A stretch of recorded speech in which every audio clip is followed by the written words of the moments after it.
Ngayon po may nakita pong isang manong na medyo dapat po siyang tulungan. Tay, eto po.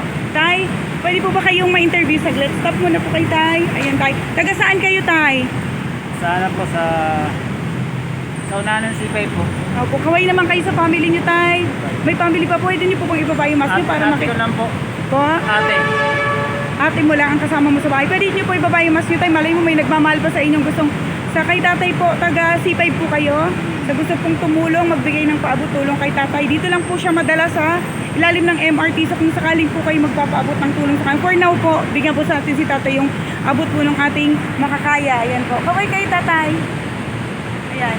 Bigyan po natin si tatay yung abot po ng makakaya nating budget para po meron lang po siyang kahit paanong panggastos today.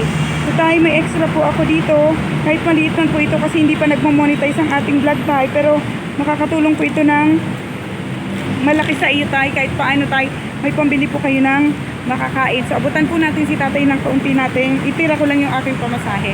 Abutan po natin si tatay ng extra po natin today. So tay, tago niyo, lang po, ma'am. itago niyo po yan sa inyong bulsa tay. Marami pong magmamahal sa inyo at tay, prayers lang tayo, laban lang sa buhay tayo ha. Basta't marangal, huwag po kayong mahihiya. Ito po yung ating buhay ngayon, pero pasasaan po tayo magiging okay din po ang lahat. Ha tay? Palay din lang po, ma'am. Apo, maraming salamat tayo. Ingat kayo tayo ha.